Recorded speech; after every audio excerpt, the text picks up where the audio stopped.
कुरान की 7 बातें जो विज्ञान ने खुद साबित की है। Number 1, origin of life. हम सभी जानते हैं कि पानी जीवन के लिए सबसे जरूरी तथ्य है। कुरान कहती है कि जिंदगी पानी में पैदा हुई है और पानी को ही पृथ्वी पर जीवन की उत्पत्ति के लिए मूल्य तथ्य माना गया है। इसकी पुष्टि इस बात से होती है कि पृथ्वी पर रहने वाले प्राणियों के सेल्स पानी से बने हुए हैं। मिसाल के लिए किसी भी जंतु की कोशिकाएं या साइटोप्लाज्म 80% पानी होता है। यहाँ फैक्ट ये है कि ज्यादातर जीव पानी से ही बने होते हैं और इसकी पुष्टि माइक्रोस्कोप के आविष्कार के बाद ही हो पाई है। अरब के रेगिस्तान में रहने वालों की ये सोच अपने आप में हैरान कर देने वाली है कि पृथ्वी पर जीवन पानी के कारण ही संभव है। Number 2, iron. प्राकृतिक रूप से लोहा धरती पर पाई जाने वाली धातु नहीं है, ये धरती पर अंतरिक्ष से आया। वैज्ञानिकों ने ये खोज लिया है कि अरबों साल पहले पृथ्वी की टक्कर उल्का पिंड से हुई थी और ये उल्का पिंड लोहे से भरे हुए थे और पृथ्वी से टकराने के कारण जबरदस्त विस्फोट हुआ जिसमें ये फैल गए। कुरान की आयत में कहना है कि हमने लोहे को नीचे धरती पर भेजा है समस्त मानव जाति के फायदे के लिए। Number 3, sky is protection. आसमान हमारी हिफाजत करता है। पृथ्वी को सूर्य की जानलेवा किरणों से बचाने में आसमान एक बहुत ही महत्वपूर्ण रोल अदा करता है। अगर आसमान नहीं होता तो सूर्य की रेडिएशन पृथ्वी पर समस्त जीवन को जलाकर राख कर चुकी होती। आसमान पृथ्वी के चारों ओर लिपटे हुए कंबल की तरह है जो पृथ्वी को जमाने वाली ठंड से भी बचाता है। आकाश के ऊपर के तापमान लगभग 270 डिग्री सेल्सियस तक होता है।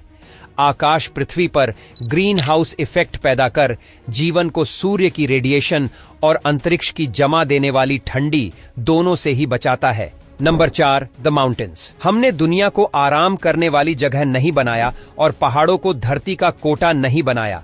कुरान हमें बताती है कि पहाड़ों की जड़ें धरती में बहुत गहरी है और असल में भी ऐसा ही है। पहाड़ धरती में काफी गहरे दबे हुए हैं। इसकी पुष्टि जियोफिजिस्ट फ्रैंक प्रेस द्वारा लिखी गई किताब अर्थ में उन्होंने लिखा है कि पहाड़ असल में कोटे की तरह होते हैं जो काफी नीचे तक दबे हुए होते हैं।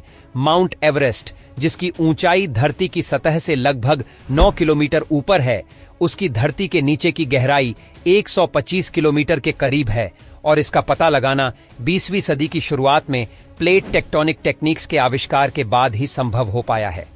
Number 5, expanding the universe. ब्रह्मांड का विस्तार। आज से 1400 साल पहले जब टेलीस्कोप का आविष्कार नहीं हुआ था, उस वक्त कुरान इस कायनात के बारे में कहता है, आसमान को हमने अपनी कुदरत से बनाया और बेशक हम इसे फैलाते जा रहे हैं। और इसकी तस्दीक 20वीं सदी के अजीम साइंटिस्ट स्टीफन हॉकिंग अपनी किताब a brief history of the time में लिखते हैं कि ये 20वीं सदी की सबसे बड़ी खोज है कि कायनात वक्त के साथ फैलती जा रही है।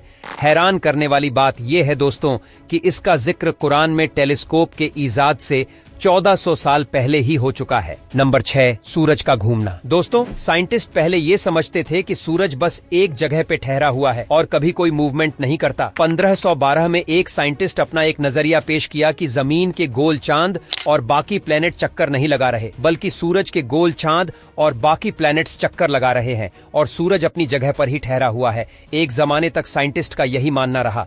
फिर 1609 में एक जर्मन साइंटिस्ट जोहन्नास कैपिलर ने अपनी किताब में लिखा कि प्लैनेट्स सूरज के गोल नहीं घूम रहे, बल्कि जमीन, चांद और प्लैनेट्स सूरज के गोल घूमने के अलावा अपने महबर पर गर्दिश कर रहे हैं। बाकी प्लैनेट्स की ग्रह सूरज को अपने अक्स पर एक चक्कर लगाने में 25 दिन लग जाते हैं। कुरान में इस बात का जिक्र कुछ यूं मिलता है और वही है जिसने रात और दिन, सूरज और चांद को पैदा किया और सब एक ही घेरे में तैर रहे हैं। Number 7, the ocean. आमतौर पर यह समझा जाता है कि लहरें समुद्र के ऊपरी सतह पर चल रही है। हालांकि साइंस ये साबित कर चुका है कि लहरें सिर्फ समुद्र के ऊपरी सतह पर ही नहीं बल्कि नीचे भी होती है। ये लहरें इंसानों को दिखाई नहीं देती, इन्हें सिर्फ कुछ खास यंत्रों द्वारा ही पता लगाया जा सकता है। कुरान समुद्र की गहराइयों के अंधेरों के ऊपर चलने वाली लहरें और उसके ऊपर चलने वालों लहरें और उसके ऊपर बादलों के बारे में हुमी बताती है। कुरान की ये बात सिर्फ इसलिए काबिले तारीफ नहीं है क्योंकि वो सिर्फ अंदरूनी समुद्री लहरों के बारे में बात करती है, बल्कि इसलिए भी है क्योंकि ये समुद्र की गहराइयों के बारे में भी बात करती है। बिना इक्विपमेंट का इस्तेमाल किए इंसान सिर्फ 70 मीटर गहराइयों तक ही जा सकता है। वहां कुछ रोशनी जरूर होती है, मगर हम 1000 मीटर की बात करते हैं तो वहां घनघोर अंधेरा रहता है।